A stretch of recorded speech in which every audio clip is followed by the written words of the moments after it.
All right. The registrations are firing in here, Pete and Cam. Wow. All right. 95, 94, 98, 102, 109, 112. You guys are popular. You're popular. This is a slip, trip, and fall is on the top of mind for everybody. Everybody's thinking about slip, trip, and fall today. 150 people. I don't want to make you guys nervous. You got 155 people, 156. All right, I think that's enough of an audience to get this program started and to get me out of the way. Ladies and gentlemen, my name is Peter Hecht. I am one of the co-founders of Magna Legal Services, your host for today's Slip, Trip, and Fall webinar. And I want to say this is an East Coast, West Coast thing. I'm the only guy speaking to you from the East Coast. Everybody, the rest of the gang is all on the West Coast in California. Hope you're all well. The greetings from Magna Legal Services to all the folks. We're up to 171 people. Wow, good topic. Is the greeting from Magna Legal Services is I hate COVID-19. You know, I should make everybody repeat that. I hate COVID-19 because if I wasn't speaking to you through this beautiful platform virtually through cyberspace, I'd be on the airplane, the jet plane, the cab, the plane, the train, and I would be doing the lunch and learn, the walkthrough at your law firm. I love to host a cocktail hour. I'd be meeting up with Pete at his condo in Vegas, or I'd be down in downtown LA with Cam at his offices. But unfortunately, I am trapped here in New Jersey and Philadelphia. I have been traveling into our offices here in Philly. Magna Legal Services, for those of you that don't know who we are, not only do we host just about a webinar every week, we are an end-to-end litigation consulting and support company. Sandra, this is where I do my commercial. We are providing services to law firms, insurance companies, corporate counsel from discovery to trial.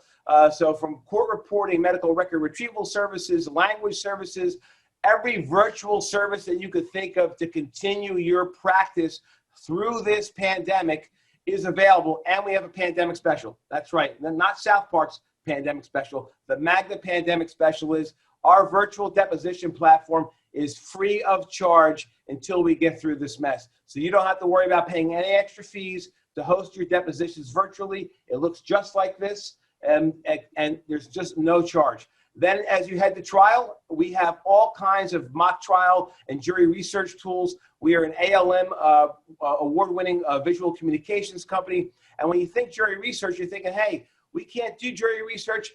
Yes, you can. We are an ALM award-winning online mock trial and focus group company. Our product is called Jury Confirm, and it gives you all the tools and the analytics that you would get in a brick and mortar environment, in a safe online environment. And Sandra, that's not for free. We do charge for that, but we charge a lot less than the bricks and mortar environment, and you get a lot of expertise to go along with it. And you get me. I'm your official Magna sales rep. You can have me anytime. We haven't lost anybody. As a matter of fact, we gained. We're up at 194 folks here. So first, I want to give some credit to Pete Fowler. Pete reached out to me. Pete Fowler is an expert in construction, and he is going to say some great things today. It was his topic. It was his idea, slip, trip, and fall. Again, a really great idea. So, Pete, I wanted to thank you for bringing the idea to Magna, and I hope that we're going to see you in Miami in 2021 at Magna's Battle of the Experts, because you are an expert. And Cam, you come from that small firm, Lewis Brisbois. I think your guys are like 1,001 attorneys. I'm not exactly sure. You're going to be moderating today's event. Everybody, we've got a chat bar. The folks here, if they can, Cam will get to your questions as best as we can. If we can't, we'll try to answer them afterwards. So this is an interactive program. And I just want to say, I guess the disclaimer is everything I said represents Magna, but the folks here on the panel today, their views may not necessarily represent their company views. So just keep that in mind. Cam, I will turn this over to you, and I'll see you guys at the close. Thank you, Peter. And to those of you at home or in your offices or wherever this finds you, on behalf of the panel, I want to thank you for joining us today. My name is Cameron Kalunian, as Peter said, and I'm a partner in Lewis Brisbois' Los Angeles office, vice chair of the firm's nationwide construction practice group. For those of you unfamiliar with Lewis Brisbois, we offer legal practice in more than 40 specialties and a multitude of subspecialties. With 53 offices in 30 states and the District of Columbia, each of our offices includes partners, associates, and a professional staff dedicated to achieving our clients' objectives. Humbly, I'd like to tell you that the Los Angeles Daily Journal referred to Louis Brisbois as a litigation powerhouse. And I think nowhere in the firm's various practice areas is this description more appropriate than in our firm's construction practice. We're led by capable trial-tested partners. The firm's construction practice is staffed by nearly 80 construction law attorneys representing each of the firm's nationwide offices. Our construction litigators regularly represent government entities, public and private developers, general contractors, subcontractors and artisans, design professionals, and the like in cases involving alleged design and construction defects, construction fee disputes, and construction-related general liability claims. I'm honored to moderate this presentation and think you'll find it very informative and I hope a little bit entertaining. Today's webinar is entitled, as Peter said, Slips, Trips, and Fall Claims. I think this topic is universally applicable across industries and something that all too many property owners, companies, and individuals have had to come to deal with and will in the future. Although the world's kind of paused now, it's going to resume hopefully soon, and it's a dangerous place. While falling down in your youth can be funny, and in the case of my 15-month-old daughter back at home, it can be kind of adorable. When you fall down as an adult, it can leave a lasting injury. Combine that with the fact that as a society we've become more litigious, we've arrived in a time where slip, trip, and fall claims are common. In fact, as a property owner, if you tell someone you're being sued, that's probably going to be their first inference, that you've had somebody slip, trip, and fall on your property. In my personal practice, I've represented construction industry clients and their contractual indemnities, including municipalities, government agencies, property owners, and hospitality industry companies in numerous third-party general liability claims. Construction site hazards, building design issues, and workmanship claims allegedly causing passersby and invitees to slip and be injured are a harsh reality in today's world. When these cases arise, someone needs to figure out which claims have a leg to stand on and which fall flat, pun intended. Through some detective work, and did the accident truly occur as a result of a hazard in the built environment? Oftentimes, it's multiple people in myriad roles that need to perform this examination. Our panel today brings you diverse perspectives of the various individuals that share those roles in investigating these claims. The panel will lead us on a discussion, and I hope it's a very interactive one and lively, looking at multiple perspectives of personal injury claims, from insurance to construction and everything in between. Now, I'm sure those of you watching at home and at your offices, no two claims are the same, but I'm joined today by an extremely knowledgeable and diverse group of panelists who will dive into their professional experience about how to investigate, mitigate, and prevent such claims. They also will share anecdotes from cases they've personally encountered, and knowing the panelists, some of them will be quite interesting. In that regard, I'm pleased to introduce our panelists. Joining us today is Sandra Magallanes. Sandra is an HR professional with over 6 years of experience. She currently works at Millenium Biltmore Hotel in Los Angeles, California, and holds a master's degree in human resources management from Walden University in Minneapolis, Minnesota. She has working knowledge in several aspects of human resources, including recruitment/talent management, employment relations, HR system administrations, union grievance process, pay and leave administration, payroll succession planning, delivery of new hire training, and dealing with HR claims, as well as third-party casualty claims. As most of you know, Millenium Hotels own and operate top-notch hotel properties throughout the United States, Asia, Europe, the Middle East, and even New Zealand. In her role with Millenium, Sandra also deals with a number of different slip and fall claims. Being a hospitality industry professional, her stories are as diverse as the patrons of Millenium's various properties. Yeah. Sure. Sandra brings a unique perspective of dealing with these general liability claims in a changing and adapting industry. And I'll be interested to hear from Sandra about how the pandemic has changed their approach to some of these things too. So that's something we'll touch on later. Also joining us today is Carlton Safeworth. Now, Carlton is the Corporate Director of Risk for ACCO Engineered Systems, the largest West Coast mechanical contractor with over 4,000 employees. He has a Bachelor's of Science in Environmental Health from Colorado State University, go Rams, Carlton has spent the majority of his 28-year career in construction, managing claims, safety, consumer construction contracts, and insurance. His cradle-to-grave responsibilities with incident and claims has given him a 360-degree perspective on resolving claims in a quick and efficient manner. For those of you unfamiliar with ACCO, it's an employee-owned company dedicated to the design, fabrication, installation, maintenance, and service of commercial and industrial HVAC, refrigeration, plumbing, process piping, and building automation systems. ACCO Engineered Systems was founded in 1934 as air conditioning company.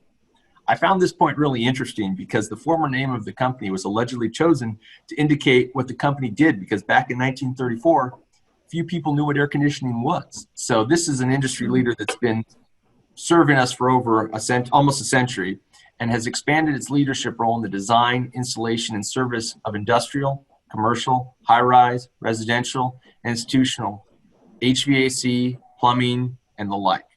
A national trade publication has consistently ranked ACCO among the 3 largest heating, ventilation, and air conditioning contracts in the nation. Their systems occupy facilities in a wide variety of industries, and given their expansive purview and his broad responsibilities in the company, Carlton has unmatched experience and a distinct viewpoint on these types of claims. Also joining us today is Scott Horwitz, Esquire, National Director of Graphics Consulting and Trial Presentation for Magna. I assume most of you guys are familiar with Magna as our host today, but Magna Legal Services, as Peter also told you, provides end-to-end litigation support to law firms, corporations, and governmental agencies throughout the world. It provides strategic advantages to its clients by offering litigation support services at every stage of legal proceedings. It's Magna's mission to assure that all of its clients' needs are delivered in a high-quality, reliable, and responsive manner. Scott is one of the individuals that best accomplishes that goal. He's a graphics and technology consultant who specializes in simplifying complex legal concepts through the development of effective and compelling demonstrative exhibits. He has consulted on hundreds of cases and created all facets of visual production, giving him the ability to clearly present cases of varying size and intricacies, from small-scale local litigation to nationwide matters. His work involves the development and design of graphics, animations, multimedia, and interactive presentations. Scott comes to this with a diverse background. He began his career as a litigator in the Cook County State's Attorney's Office in the Trial Division, and later in the Trial Technology Special Litigation Unit. In that role, he tried cases and oversaw digital evidence presentations, custom graphics, and discovery issues for over 860 states' attorneys. Prior to joining Magna, Scott was a design consultant, managing projects and developing graphics and demonstratives for litigation matters of all sizes. He's also spent time as a trial technology educator and instructor. He was an adjunct instructor at the John Marshall Law School. Sorry, I'm a little slow-witted today. It's been so long since I've had to be on and in front of people. Sometimes my tongue gets a little tied. He taught at the John Marshall School of Law, where he taught advanced trial advocacy with an emphasis on utilizing digital courtroom presentations. Many of the visual aids you'll see today were prepared by Scott and his team, and the ones you don't like were prepared by Pete Fowler. Just so Scott's background makes him a unique asset to anyone facing a trial. You benefit from Scott's rare combination of design, trial, legal, and persuasive expertise. I think you'll find his perspective especially interesting as he brings more battlefield experience than even the most seasoned trial attorneys. Finally, last but not least, is Pete Fowler. Pete is a construction consultant, professional cost estimator, and president of Pete Fowler Construction, a licensed general building and contractor in California and Oregon. Pete received his Bachelor of Science in Construction Management from Cal State Chico, and has published articles in national magazines, been invited to speak by the most important groups in the building industry, and has composed and delivered hundreds of educational programs on building inspection, testing, estimating, quality, and construction management, project management, and claims and litigation. Pete has experience with successful expert witness testimony, including in federal court. In that regard, Pete is widely recognized as one of the industry's best testifying experts. As a young lawyer, a colleague and mentor once told me that clients pay for attorneys to sound like lawyers. He, however, cautioned that people still need to understand what their attorney is saying. Similarly, one of the key characteristics of a very effective testifying expert is they demonstrate their expertise while not compromising the ability to understand. Pete excels at deftly balancing the need to be persuasive and understandable without compromising the aura of his expertise. And as beyond that, as you'll see, he can be very colorful. As we continue with this webinar, we would really like to hear from you and would like to include your voice in the conversation. So ask questions, share comments, even challenge your ideas. Use the question panel as part of the platform to share at any time during the webinar.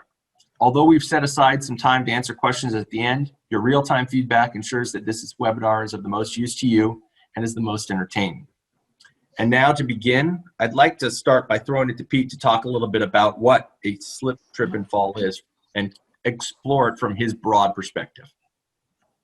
Well, it's funny because, you know, a long time ago, the biggest chunk of our practice was construction defect litigation and construction contract claims. I'm a construction guy, so over time, things started trickling in about, well, first it started with construction site accidents, right? So people slip, trip, and fall. They fall from height. They trip over things that, you know, on a construction site that might not be well kept. We've got one of those case studies here today that we'll talk about second.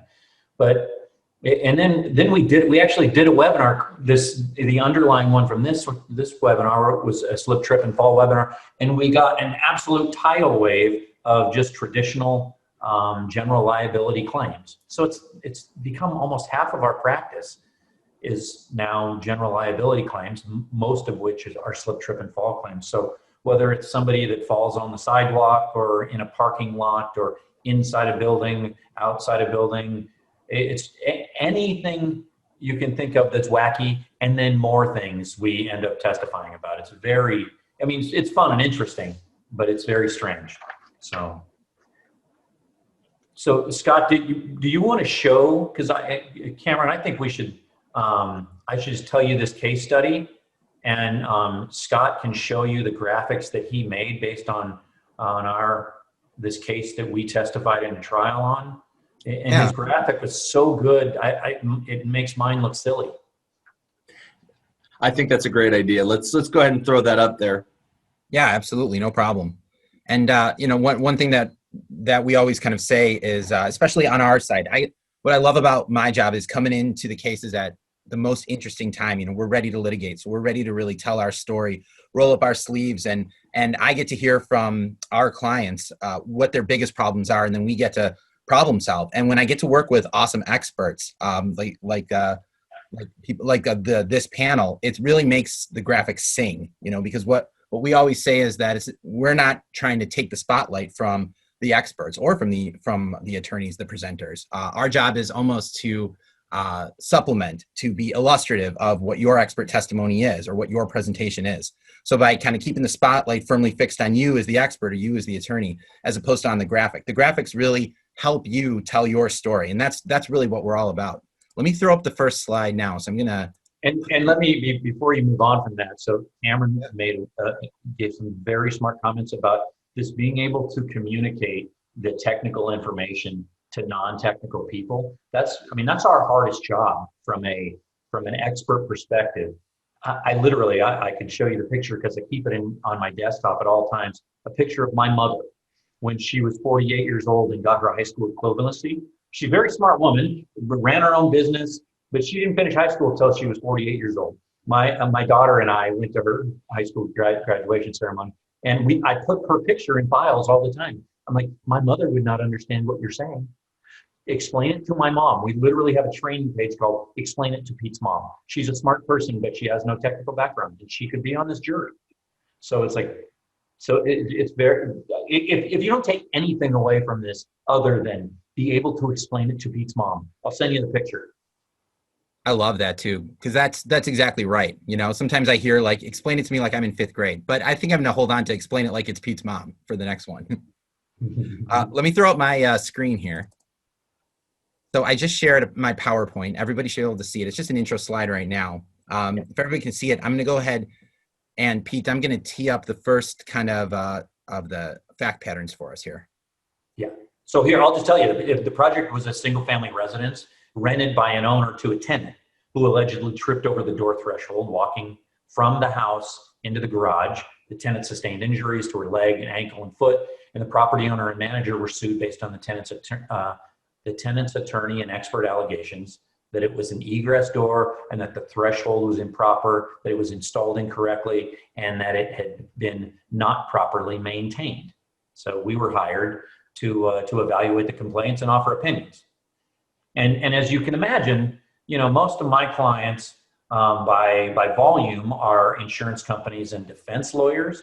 And what they want is, I was taught a long time ago that a closed claim is a happy claim. So if our client is guilty, which they often are, we're not Perry Mason, we don't represent only innocent people, that we have to say it early and often. Whoa, yeah, your client, you're in trouble here. But in this case, they were not. So, we went through and we took photographs and measurements, and you can see we draw very detailed diagrams. It's only a 3-foot wide door, and we spent hours there making 100% sure we understood 100% of how the assembly was put together, and of how was it loose as they had argued? It was not, by the way. So by the way, I'm reading this a little bit so that I can go faster. So we conducted a forensic investigation, including physical inspection on site, where we documented the doorway and surrounding conditions with photographs, field notes, diagrams. We then researched the building codes and determined those cited by the plaintiff expert. He was a civil engineer. They were inapplicable because number one, they referred to the door as an egress doorway, and it was a doorway between a house and a garage is not an egress doorway. And also the building code he was citing was the commercial code, and the residential code was what prevailed in this circumstance. So ultimately, I assume everybody on here has some experience in litigation, and it's typically not the cases that that should go to trial do. There's always something wacky, and I think that either the owner was wacky here or the attorney had spent too much money. But we ended up testifying in a deposition, and still they wouldn't settle. So we had to go to trial, and the jury went out for 30 minutes, came back, gave the injured party $0, giving the owner and the property manager 100% trial victory. Now, that's an interesting point that you raised, Pete, when you say that the cases that should go to trial generally don't, and the cases that shouldn't go to trial generally do. I'd kind of like to ask Sandra and Carlton to kind of comment on that. How, as property owners and as property, or I should say contractors, do you guys deal with that uncertainty when you're investigating a claim? How do you approach a claim that you think shouldn't go to trial that does go to trial? Well, let me go ahead and go first. So I think that first we, take the time to evaluate maybe what the specific situation was, and really determine the level of maybe proactive training that this employee have received. I know many times I've encountered in the incidents that have occurred that there's a tendency to overstretch the truth. I'm sorry to say it, but and when you start looking at the actual incident, there's that challenge to really try to prove that. If that is really the case, which it's not easy to prove. So would it be fair to say that it takes some patience to discern between the ones that are going to go to trial and dealing with that and coming to grips with the ones that shouldn't go to trial but do? Would that be a fair statement? Yeah, that is a fair statement.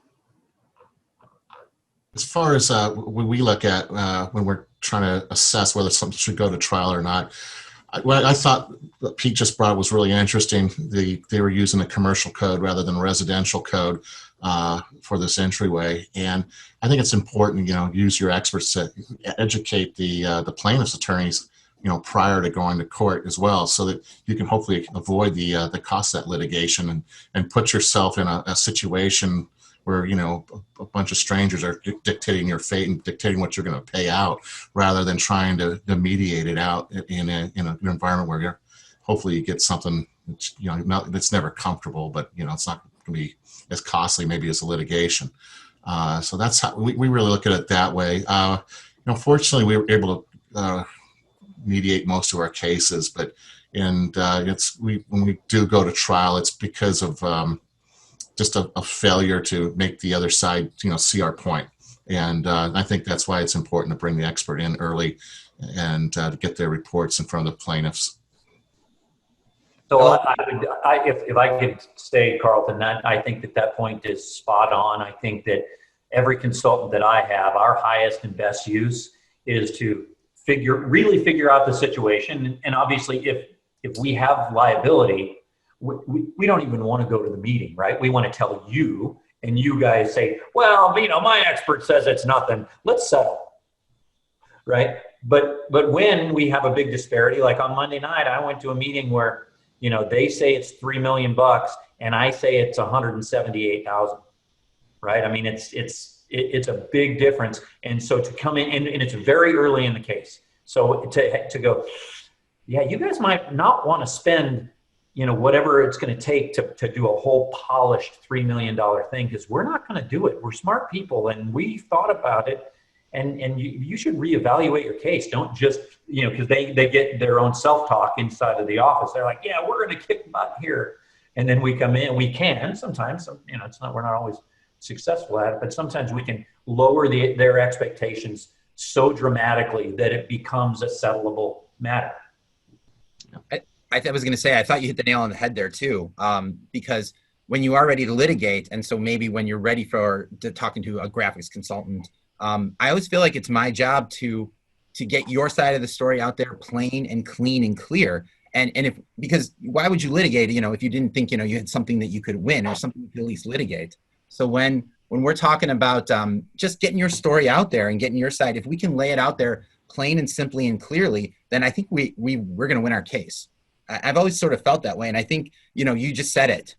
That's exactly kind of what we're doing here and what we're talking about today. And then I kind of leads me into the next step here. So all this content was gathered by Pete in this case.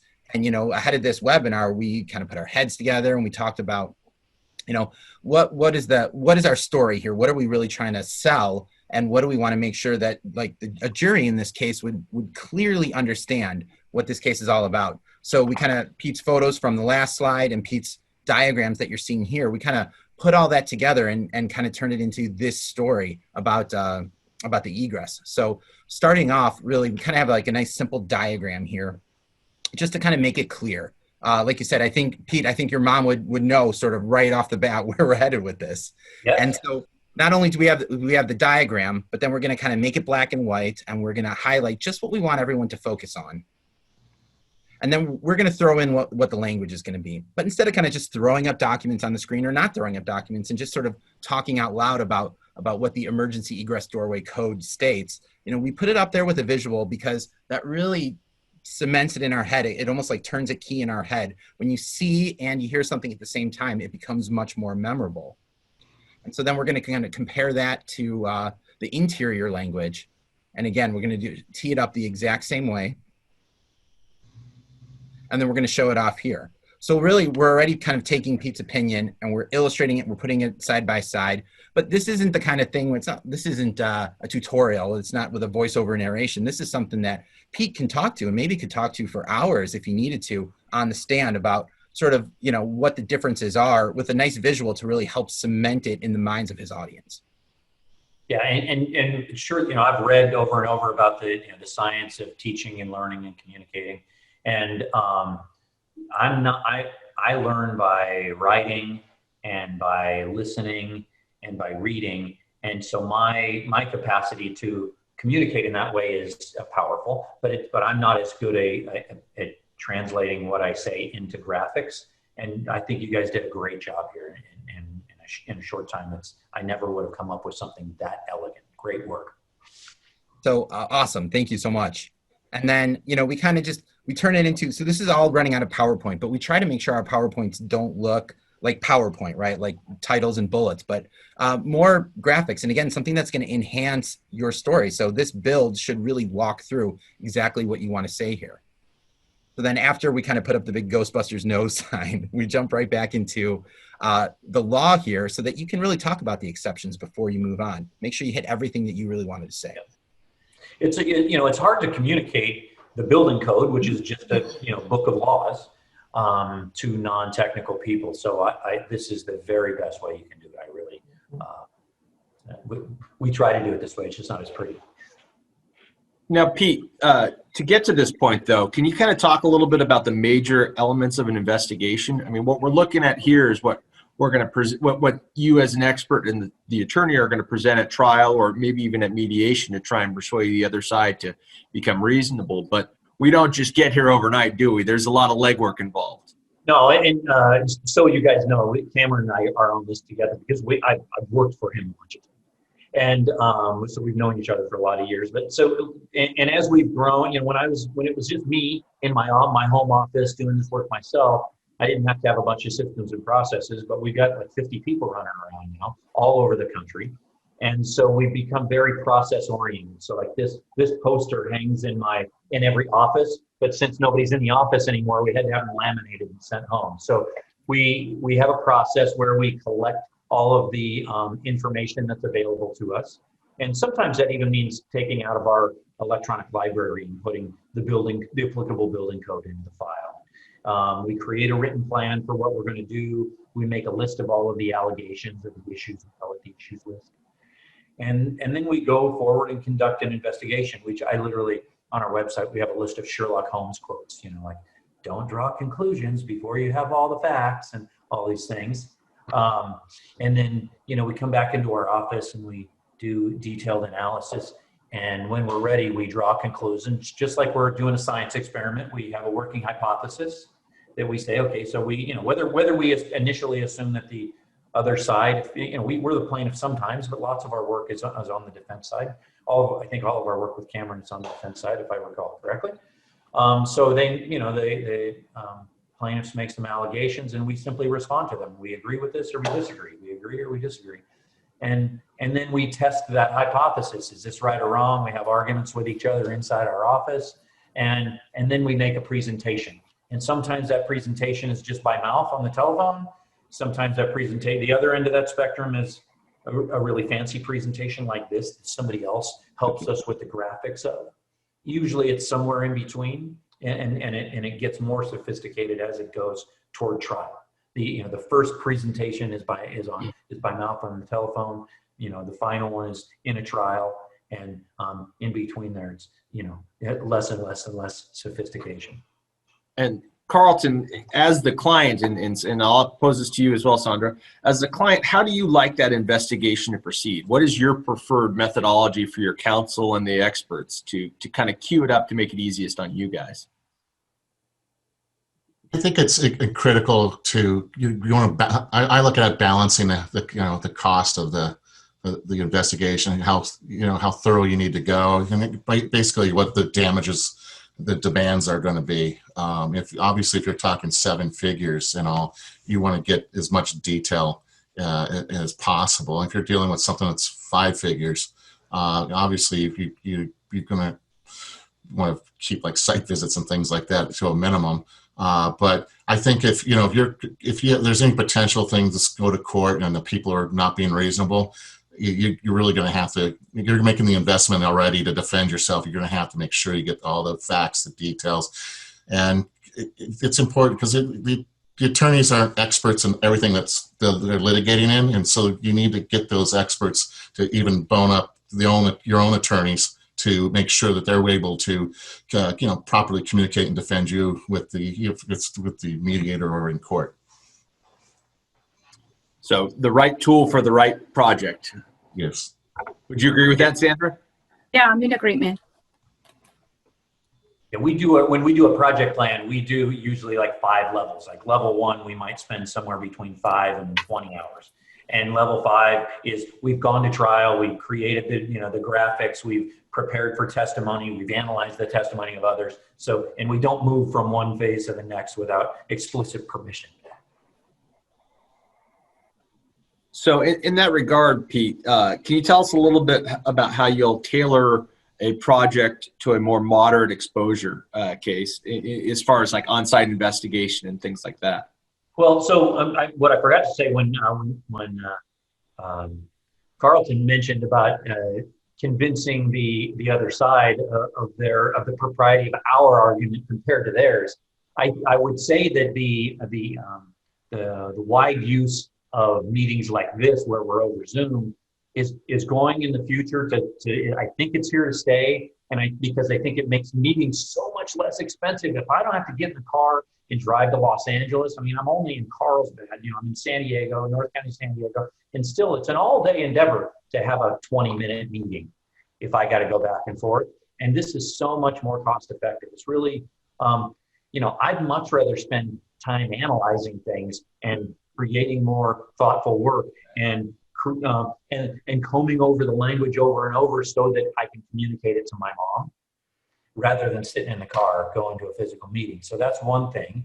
But just the idea of being able to go A to Z, first go the entire mile wide, but only an inch deep, on the first pass, and then deeper and deeper and deeper, like filling up a hole. We do it in 6-inch lifts when we're doing construction, I don't know if Scott, if you guys have any mechanism for having like preliminary drawings that you would do at an earlier phase. I know you're typically not brought in at the transactional level, where we get brought in, if they think it's going to be a 7-figure claim, even if it's not litigation. We do a lot of pre-litigation stuff because people are like, we're pretty sure this is going to be ugly. And so they want to start understanding the claim from the very beginning. Magna comes in at just about every stage, but especially when you're talking about our consultants, we have some awesome jury consultants who will come in at that early preliminary stage too. And they'll do the kind of, focus groups that it's almost more like market research. Here's a concept. What's your take on that? And so it's a really fantastic opportunity when we get to get involved at that early phase as well.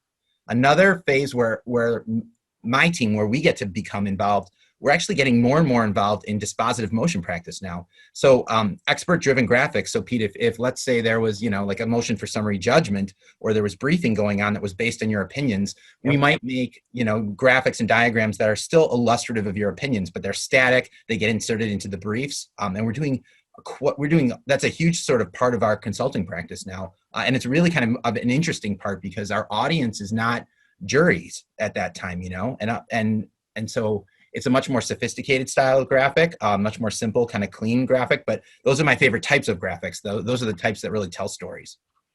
Yeah, if we had all day, I just wrote down, we should do an all-day program of this subject. Because there's some, so we start out, and we have our graphics start out, we call it caveman style. So sometimes I'll literally print in black and white from Google Earth and take out my Sharpie and write on it, and then take a picture of it and email it to the file, right? So that it's, because a picture is worth 1,000 words, and it helps to explain it to my mom. But of course, I mean, we have presented that caveman style to a jury, but it's so much nicer when you do it. So, yeah. Back to those economies of scale, when you have a caveman budget, use a caveman graphic. Yeah, and we show them to clients like Cameron all the time. It's like, okay, here it is. You see this point here, or I use the screen capture utility every single day. I screen capture, so a client like Cameron will send me pictures. Hey, the client sent me pictures. This is where the guy fell down. So I'll say, what? Well, hold on, I'm not sure I understand what I'm talking about. I screenshot it. I caption it, put an arrow, and then they said, oh no, it's like 2 feet to the left. Oh, great. Do the same thing back and forth. So then we're all on the same page. It's super powerful.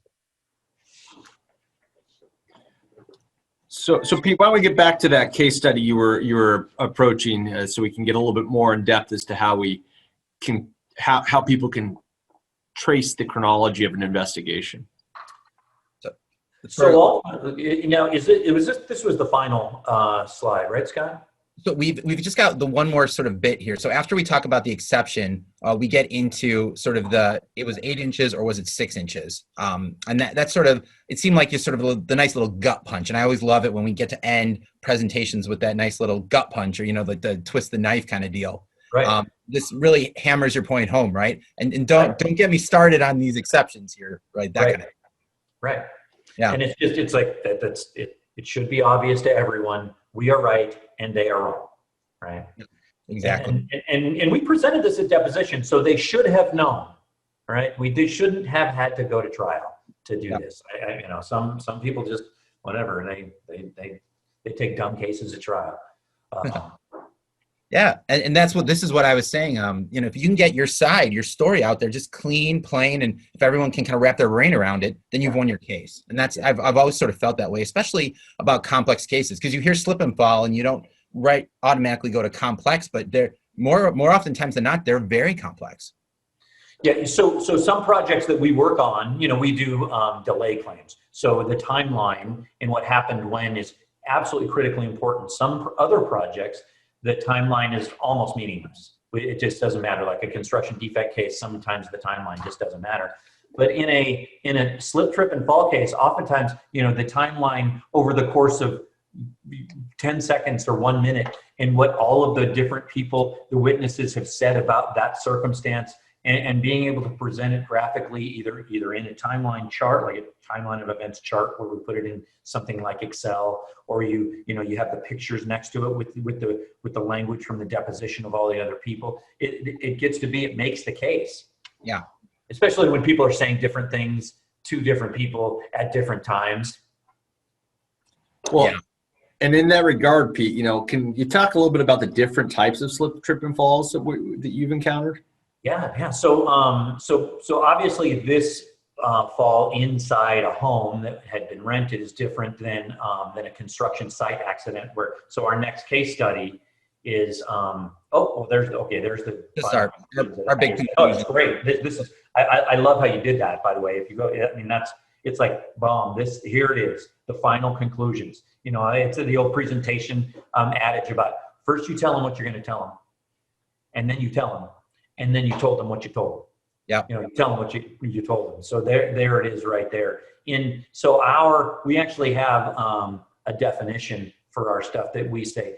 We explain things in plain English that everybody can understand, and we explain it in a smart list of conclusions or opinions or recommendations, and specific, measurable, assertive, and realistic and timed, right? So here's what we think, it's in plain English, and here's what you should do to solve this problem. So, and this is a great format to do that in. Awesome. Small sentences, short words. Yeah. So this other type of claim, so for example, very different claim. Somebody falls down in their house. You know, we also have, you know, where somebody slips on ice. What else? I made a short list over here somewhere. You know, during construction, after construction, stairways may be the most common, right? Stairs and the analysis of a stairway and the graphics associated with it. Like I said, I want to do a whole day program because there's so many. I have so many case studies. It's like, that's that little emoji with the head exploding. But one that's very common for us is construction site accidents. Now, this one that we're about to talk about was during the construction of a 450 unit apartment complex. There was a workman removing scaffolding inside an elevator shaft, and unfortunately he fell down 3 floors, sustaining traumatic brain injury, permanent disability. So the claim was very big. It was a very sad situation. The workman was an employee of a scaffolding specialty contractor. The scaffolding contractor was working as a subcontractor to the stucco contractor, the plastering contractor. The plastering contractor was working for the general contractor, and the general contractor had a contract with the developer/owner. So we were hired by the attorneys for the general contractor to analyze all the documentation and testify about the standard of care for a general contractor, specifically on a multi-employer work site. So if you have a construction project that you're working on and somebody's injured, you're almost always going to have to analyze the whatever the prevailing occupational safety and health administration rules are. Some states have their own. So California and Oregon have their own Cal OSHA, and some states just default to the federal OSHA. So Cal OSHA is more explicit than the federal OSHA rules, but both OSHAs have multi-employer worksite rules with pretty consistent language about who's who.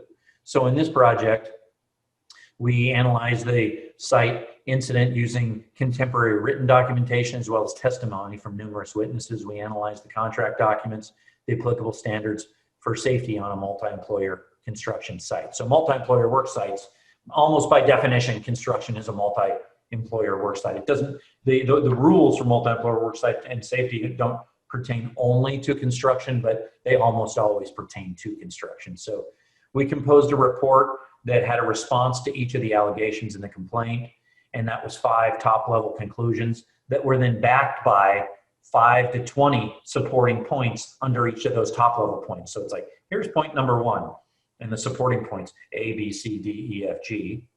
And then we did a 61-slide PowerPoint trial presentation of our analysis with a step-by-step detailed contract and OSHA standards analysis. So we call this a contracting 101 analysis, where we explain the roles and the responsibilities of all the parties on a construction site.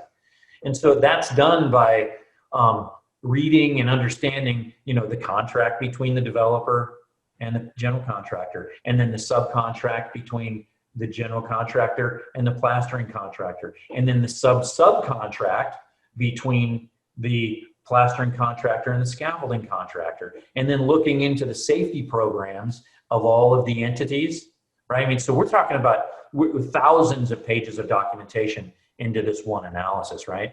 So the conclusions we drew included the injured party was considered, in quotes, a competent person, and he was a foreman who was trained in safety and fall protection, but he negligently executed the work in an unsafe manner.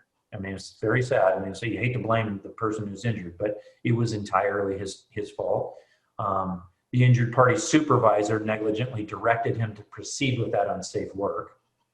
The general contractor, they did perform within the standard of care for a controlling employer. They were considered the controlling employer, and that has a specific definition in all of the standards that we would refer to. That's oftentimes defined in the contracts. It's always defined in whatever the prevailing OSHA regulations are. So our point number 4 was that the general contractor did not specifically direct or request the scaffolding subcontractor to perform the work that led to the fall. And the scaffolding subcontractor is ultimately responsible for ensuring the safe execution of their own work. So in this case, we delivered sworn testimony in a deposition, and that was able to tamp down the expectations of the plaintiffs enough that the matter could be settled. Of course, there was still a lot of money changed hands, but it didn't have to go to trial because now, Carlton, your expertise is for a second tier sub generally, correct? Yes, we're a second tier. So in your experience as a second tier sub, how do you, from an investigative perspective, how do you make sure that your employees are following the right OSHA, given that you do work in multiple jurisdictions, and how do you investigate that from your perspective? Well, we have a safety department, about 20 individuals who, in all the different states we operate in, so familiar with the individual laws in those states, and so they go through and train our folks to the standards of OSHA and all. As far as investigating what they, if we're following up the standard, we usually there, on a construction site there's several trades even beyond us, and so we look for witnesses. We try to identify other people who may have seen it. I think it's kind of rare for an accident to happen with nobody nearby because of the size of the job sites we're typically on. But it's we just try to get as much information from there. We go back into their training records and verify that the people have been trained appropriately and make sure that it's been current as well. Well, and as a second, I'm sorry to interrupt you, Cameron. Carlton, did you say you have 20 safety professionals on staff? Yes. Awesome. Wow, that's great. Yeah. Carlton, what are your concerns? Obviously, as a second tier sub, you oftentimes have indemnity obligations that you owe to higher tiers, and you also sometimes have indemnity obligations owed to you by lower tiers. What are some of your concerns when investigating slip and falls, given those unique contractual provisions? Well, the one that really hurts is obviously the duty to defend. When we're paying our own paying our own defense and then also paying for our customers' defense, it obviously is doubling the cost. So when we look at it, we're, safety on a job site in these situations, these scaffold is extremely hazardous, and there's very seldomly a minor scaffolding accident. We're looking at if the site's unsafe or the scaffold is unsafe, we got to bring it up to the general, and because they're essentially gambling with our money is the way we look at it, and because we have a duty and a responsibility to defend and indemnify them, except for their act of negligence, and so that's we look at it that way. It's a balance too, because obviously you don't want to offend your customer, but you also want to make sure we're protecting our folks and the other people on the job site as well. That brings up a great point. Sandra, how do you, as the property owner, when there's potentially construction activities going on, how do you like to approach these sorts of multi-tiered, multi-employer work sites? I think it will definitely maybe bring in some areas of concern to the awareness of the individuals that are going to be working on the site. I know that doing what we can to prevent an injury, it's in educating the worker is important. But as Peter was saying, sometimes they could be negligence, or it just could be an accident that, it's unpreventable. But there's still cost that's associated with such accidents. So. Right. So we represent owners in construction. We serve as the owner's representative, construction management a lot of times. And, we write these things explicitly into contracts, but we know that the people doing the work don't read the contracts. So we always have a project kickoff meeting where we are extraordinarily explicit about what we expect. And I had a business consultant who was just the sweetest man, deeply religious. But he would say to me sometimes, he'd say, Pete, sometimes you got to shoot one in the head, drag the body around the building so they know you're not messing around. Right? So yeah, all safety professionals should read The Prince by Machiavelli. Right? It's like, do not mess with me. But you got to do all your, hardcore, if you're going to, you don't go shooting them in the head slowly. It's like, my saying is, I know what Saddam Hussein would do, right? You make sure you assert dominance early. Like, you guys aren't getting paid if you do this again. That's it. And then if they do that, then you don't pay them, right? So you gotta not only have the rules in writing and say, okay, we're going to do it this way. And then as soon as they don't do it that way, you give them some negative consequences. Then they know who the sheriff is. We should always live in construction by the golden rule. And the golden rule is, he who has the gold gets to make the rules. One approach. It's easier said than done, by the way. Hey, Scott, will you show that how you showed the graphics for this? This is very nice. Like, that's caveman style.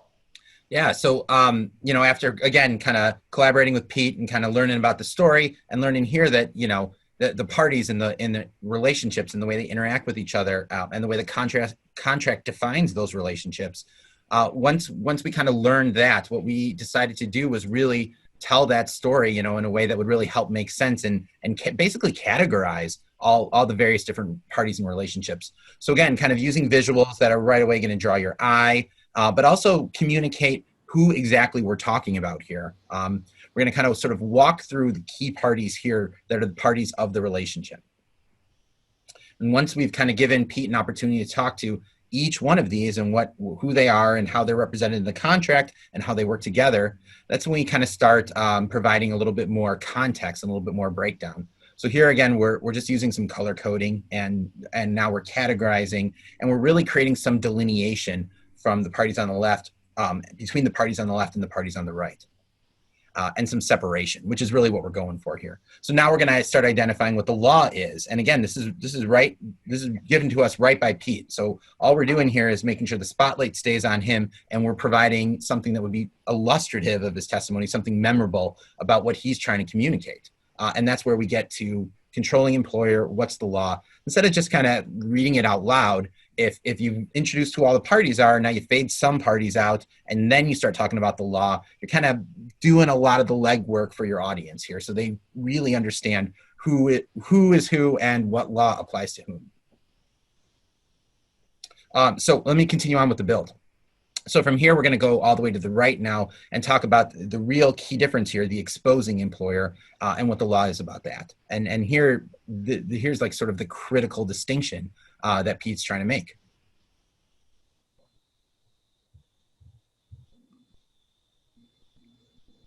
So again, now that we've sort of walked through what the law is, we'll start talking about how it gets applied and what the expert opinion is here in this case. Let me back that up. So this is our last slide in sort of the build. So it's a relationship flow chart, or a player's chart, we often call them. But here it's just a little bit more illustrative, a little bit more memorable, but also it's a build, so it's a walkthrough. Really, you get a strong understanding of what Pete's testimony is going to be at trial when you go through this slide by slide.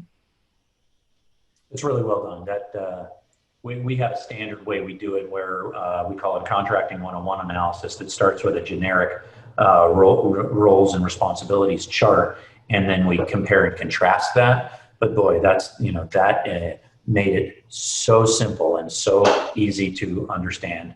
It's great work. Awesome. It was fun working. It was fun working on this with everyone here. It's neat. Are there any questions? So somebody did say they would like the idea of an all-day event like this. So if you handle a lot of slip, trip, and fall claims, we are open. We have all the content to do that. We could put that program together pretty shortly. So if you're interested, send me an email. It says pf@petefowler.com. And my website, petefowler.com, has a ton of content. So if you have any questions or anything, just reach out.